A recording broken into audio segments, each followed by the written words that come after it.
ఈరోజు జరుగుతున్న press meet సమావేశానికి విచ్చేసిన మందమరి ఏరియా ఎస్ఓ2 శ్రీ విజయప్రసాద్ గారికి, DGM శ్రీ రాజన్న గారికి, పర్సనల్ మేనేజర్ బోస్ గారికి, DYPM శ్రీ అసీఫ్ గారికి, పత్రికా ప్రతినిధులకి గుడ్ మార్నింగ్, శుభోదయం. ప్రతి మంత్ మనము ప్రెస్ మీట్ నిర్వహించుకుంటున్నాము. సో ప్రెస్ మీట్ నిర్వహించుకునే సమయంలో మనము ప్రీవియస్ మంత్ కానీ ప్రోగ్రెసివ్ కానీ ఇయర్ వైజ్ మందమరి ఏరియాలో మరి ఉత్పాదకత ఏ విధంగా మనము చర్చించుకుంటున్నాము. అదేవిధంగా వెల్ఫేర్ యాక్టివిటీస్, తర్వాత ప్రాజెక్ట్ ప్లానింగ్ సంబంధించిన ఫ్యూచర్ ప్రాజెక్ట్స్ గురించి కూడా మనము ప్రెస్ మీట్లో చర్చించుకుంటున్నాము.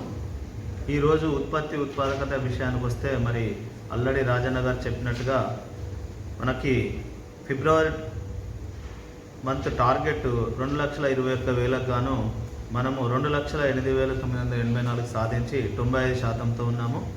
అదేవిధంగా మరి కంపెనీకి టార్గెట్కి సాధించిన మరి ప్రోగ్రెసివ్ ఇయర్ వైజ్ టార్గెట్ చూసుకుంటే 32,06,000కి మరి 24,52,825 సాధించాము. ఇది సుమారు 77% సమానము.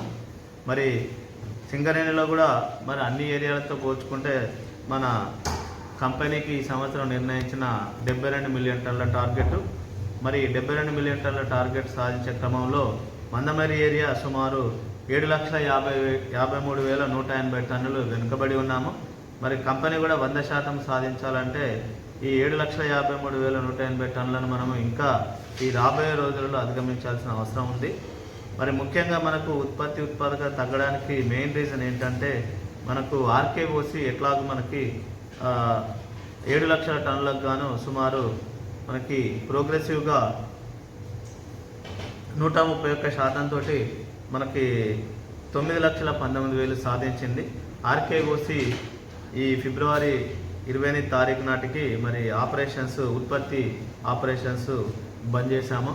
మరి ఇంకా అందులో కొంత బొగ్గు ఉన్నా కూడా మరి అది మహాలక్ష్మి కాంట్రాక్టర్ క్లోజ్ చేసిన సందర్భంగా మనం అది పూర్తిగా కొంత బొగ్గును తీయలేకపోయినాము. అది మళ్ళీ RKOC ఎక్స్పాన్షన్ ప్రాజెక్టు మనము దానికి ఫారెస్ట్ ల్యాండ్ సుమారు 366 హెక్టార్ల ఫారెస్ట్ ల్యాండ్ పర్మిషన్ వస్తే మళ్ళీ RKPOCని రీస్టార్ట్ చేసుకునే అవకాశం ఉంది.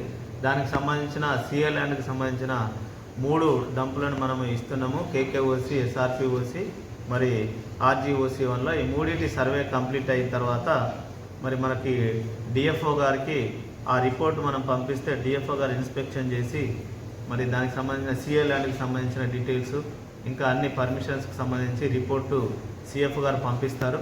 మరి దానికి ఫారెస్ట్ ల్యాండ్ డైవర్షన్కి ఇంకొక మనకు 1 సంవత్సరం నుండి సుమారు 1.5 సంవత్సర కాలంలో ఫారెస్ట్ ల్యాండ్ డైవర్షన్ వస్తే RKPOC ఫేజ్ 2 కూడా మనము స్టార్ట్ చేసుకునే అవకాశం ఉంది. అదేవిధంగా మరి మనము ఈ మంత్ శాంతికని లాంగ్ వాల్ ప్రాజెక్టు కూడా రీవాల్యుయేషన్ కేటగిరీ కింద మార్చి 6 నాడు పబ్లిక్ హియరింగ్ కండక్ట్ చేస్తున్నాము. ఆ పబ్లిక్ హియరింగ్ కండక్ట్ చేసిన తర్వాత ఎగ్జిస్టింగ్ ఈసీని మనం రీవాల్యుయేషన్ చేసుకుంటున్నాము. సుమారు ఇప్పుడు 681 హెక్టార్ల వైశాల్యంతో మరి శాంతికని లాంగ్ వాల్ ప్రాజెక్ట్ ఉంది. దాని ఫ్యూచర్లో 1,434 హెక్టార్లకి ఎక్స్పాన్షన్ చేసుకునే అవకాశం ఉంది. ఫ్యూచర్లో full fledged long wall project మరి వస్తుంది. శాంతికని లాంగ్ వాల్ ప్రాజెక్టు మరి బెల్లంపల్లి టౌన్ అభివృద్ధికి, మందమరి ఏరియా అభివృద్ధికి మరి శాంతికని లాంగ్ వాల్ ప్రాజెక్ట్ ఎంతో ముఖ్యమైనది. మరి దానికి ఫ్రెష్గా మైనింగ్ ప్లాన్ తయారు చేసి మళ్ళీ దానికి రెండవసారి కూడా పబ్లిక్ హియరింగ్ కండక్ట్ చేసి అక్కడ లాంగ్ వాల్ టెక్నాలజీ ద్వారా మనకు ఉత్పత్తి తీసుకునే అవకాశం ఉంది. దాదాపు అక్కడ 10 సంవత్సరాల జీవిత కాలము, ఇంకా దాన్ని 20 సంవత్సరాల వరకు కూడా ఎక్స్పాన్షన్ చేసుకునే అవకాశం ఉంది. అక్కడ లాంగ్ వాల్ ప్రాజెక్ట్ వస్తే సుమారు 800 నుండి 1000 మందికి మనకు ఉద్యోగ అవకాశాలు కల్పించే అవకాశం ఉంది. అదేవిధంగా మరి మనకి కాస్పేట్ 2 ఇంక్లైన్లో, కాస్పేట్ 1 ఇంక్లైన్లో, కాస్పేట్ 2 ఇంక్లైన్ కూడా మనము ప్రెస్ మీట్ నిర్వహించుకునే సమయంలో మనం ప్రీవియస్ మంత్ కానీ ప్రోగ్రెసివ్ కానీ ఇయర్ వైజ్ మందమరి ఏరియాలో మరి ఉత్పాదకత ఏ విధంగా మనము చర్చించుకుంటున్నాము. అదేవిధంగా వెల్ఫేర్ యాక్టివిటీస్, తర్వాత ప్రాజెక్ట్ ప్లానింగ్ సంబంధించిన ఫ్యూచర్ ప్రాజెక్ట్స్ గురించి కూడా మనము ప్రెస్ మీట్లో చర్చించుకుంటున్నాము. ఈరోజు ఉత్పాదకత విషయానికి వస్తే మరి ఆల్రెడీ రాజన్న గారు చెప్పినట్టుగా మనకి ఫిబ్రవరి మంత్ టార్గెట్ 2,21,000 గాను మనము 2,08,984 సాధించి 95%తో ఉన్నాము. అదేవిధంగా మరి కంపెనీకి టార్గెట్ సాధించిన మరి ప్రోగ్రెసివ్ ఇయర్ వైజ్ టార్గెట్ చూసుకుంటే 32,06,000కి మరి 24,52,825 సాధించాము. ఇది సుమారు 77% సమానము. మరి సింగరేణిలో కూడా మరి అన్ని ఏరియాలతో పోల్చుకుంటే మన కంపెనీకి ఈ సంవత్సరం నిర్ణయించిన 72 మిలియన్ టన్నుల టార్గెట్, మరి 72 మిలియన్ టన్నుల టార్గెట్ సాధించే క్రమంలో మందమరి ఏరియా సుమారు 7,53,180 టన్నులు వెనుకబడి ఉన్నాము. మరి కంపెనీ కూడా 100% సాధించాలంటే ఈ 7,53,180 టన్నులను మనం ఇంకా ఈ